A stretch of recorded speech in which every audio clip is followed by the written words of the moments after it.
This is G.I. Joe Fan 2001 with part 2 of my Decade in Review series.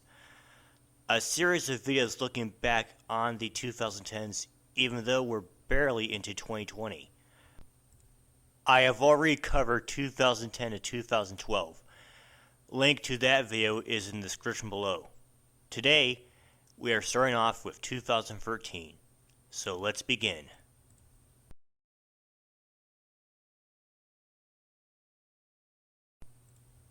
Things started to change around this year. Obama's second term as president began that January. Also that winter, a meteor touched down in Russia. That April 15th, a bombing caused by 2 pressure cooker bombs at the Boston Marathon killed 3 people and injured more than 200 others. 2 more people, a police officer and one of the perpetrators, were killed during the manhunt.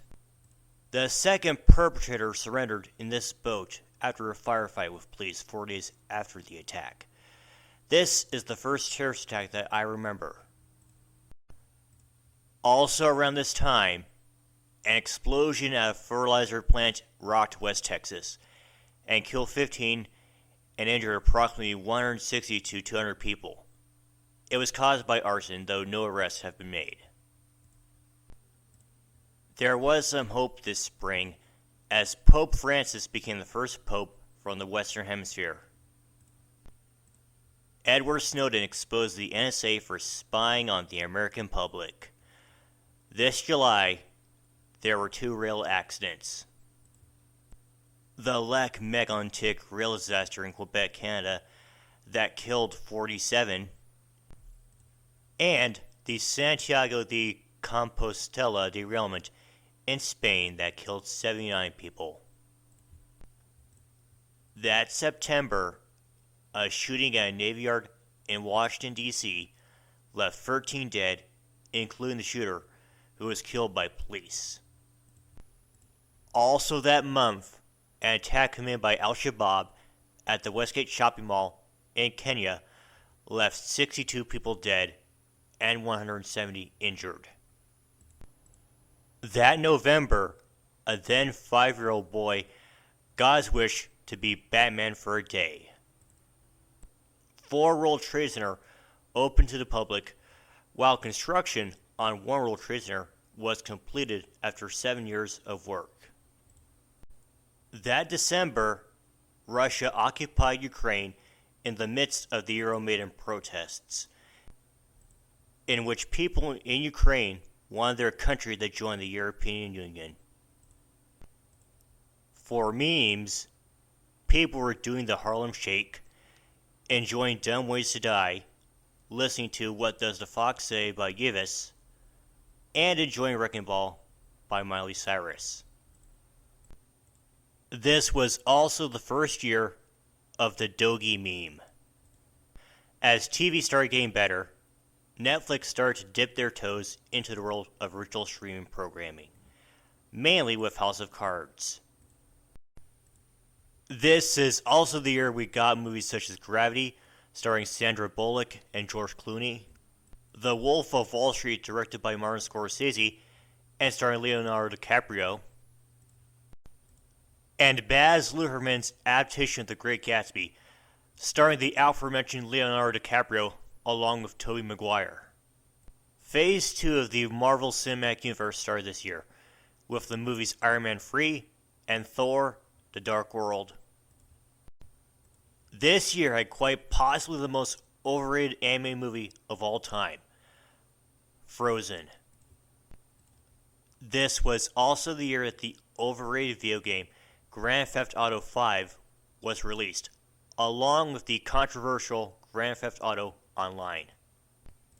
That year, we also saw the introduction of the 8th generation of video game consoles, with the debut of the Xbox One and the PlayStation 4.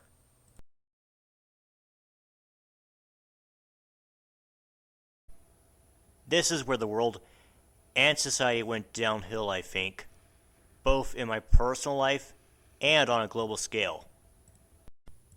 First off, Russia annexed the Crimean Peninsula in Ukraine. Russia also hosted the 2014 Sochi Winter Olympics and won those games. Russia was majored that year due to their military presence in Ukraine. On March 8th of that year, one of the most baffling aviation mysteries in history occurred. Malaysia Airlines Flight 370, a Boeing 777, disappeared from radar with 249 people on board.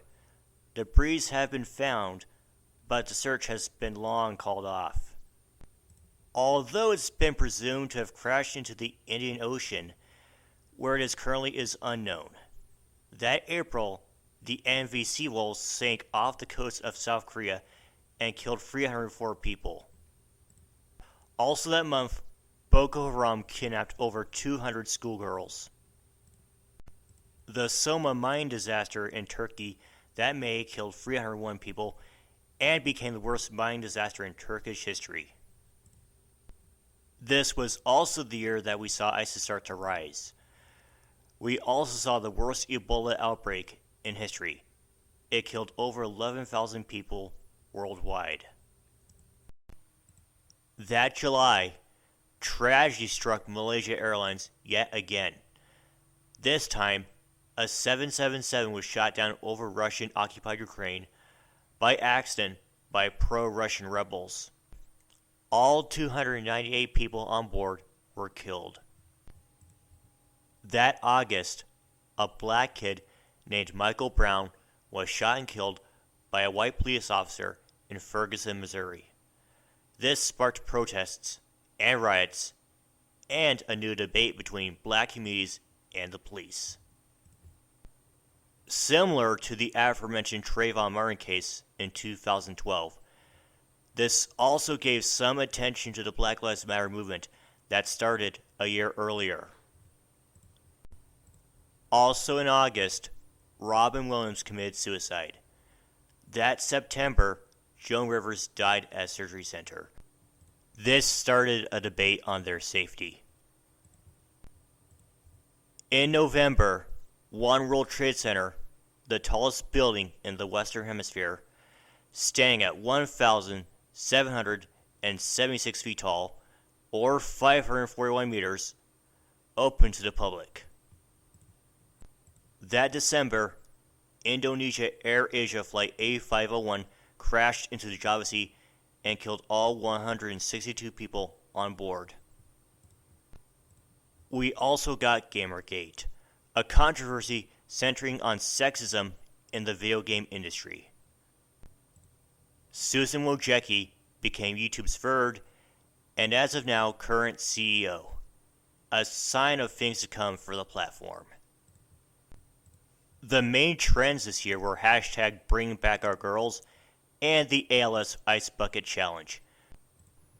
Two things that we would call today virtue signaling.